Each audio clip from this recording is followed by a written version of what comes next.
Bonjour, bienvenue dans la série sur l'électrodynamique classique. Donc nous allons parler maintenant d'énergie potentielle, de densité d'énergie et de capacité. Alors nous avons vu que le produit du potentiel scalaire par une charge ponctuelle pouvait s'interpréter comme une énergie potentielle. Plus précisément, si l'on apporte une charge ponctuelle QI depuis l'infini jusqu'en un point XI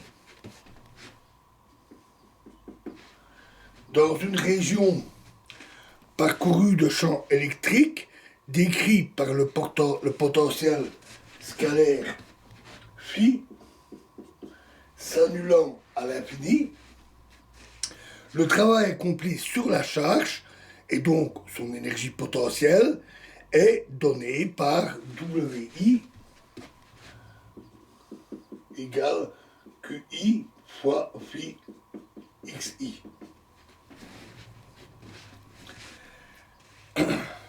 Phi peut s'interpréter comme le potentiel engendré par un ensemble de charges QJ avec J allant de 1 jusqu'à n-1, n-1 charge,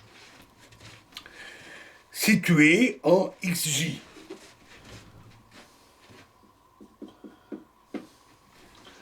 Alors, on a phi de XI est égal à 1 sur 4 pi epsilon 0 fois la somme de J égale 1 jusqu'à n-1 de QJ sur XI moins XJ. Et l'énergie potentielle de la charge QI est alors donnée par WI égale 1 sur 4 pi égale QI fois sur 4 pi epsilon 0 fois somme de J égale 1 jusqu'à n-1 de QJ XI moins XJ.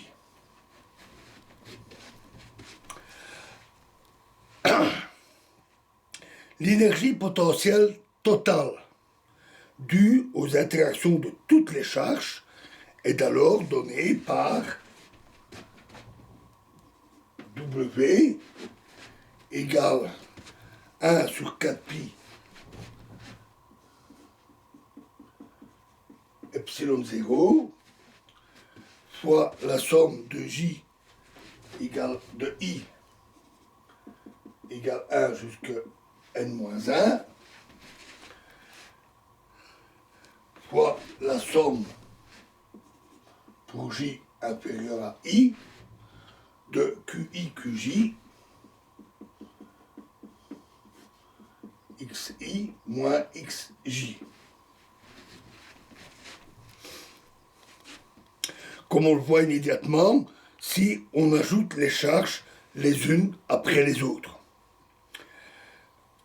On peut symétriser cette expression en sommant sans restriction sur les indices I et J et en divisant par 2, puisque les termes sont simplement repris 2 fois.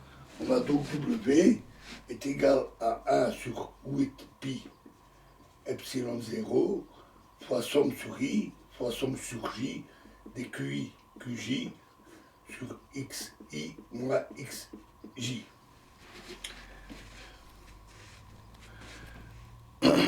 Alors, bien évidemment, avec I différent de J, parce que les termes, les contributions du type I égale J, qu'on peut appeler termes de self-énergie, auto-énergie, sont exclus de cette double somme, qui sont les contributions infinies. Pour une distribution de charge continue, ou d'une manière générale décrite par des fonctions delta de Dirac, l'énergie potentielle prend alors la forme 1 sur 8 pi epsilon 0 fois l'intégrale à double intégrale sur rho x prime divisé par x moins x prime fois d cube x prime. Cette relation peut également s'écrire en notant que l'une de ces intégrales est simplement le potentiel scalaire. Donc égal à 1 demi intégrale de rho x fois phi x dx d cube x. Et la boucle est bouclée en faisant la relation avec la première expression. Ces équations expriment l'énergie potentielle électrostatique en fonction des positions des charges. Elle met donc l'accent sur les interactions coulombiennes unissant ces charges. Une autre approche, extrêmement féconde, consiste à privilégier le champ électrique et à le considérer comme le réceptacle de cette énergie. Celle-ci s'exprime alors en introduisant l'équation de Poisson dans cette dernière relation pour éliminer la densité de charge. W devient égal à moins epsilon 0 demi fois l'intégrale de phi nabla carré phi d cube x. On peut faire une intégration par partie en rappelant que le potentiel s'annule à l'infini, et cela donne donc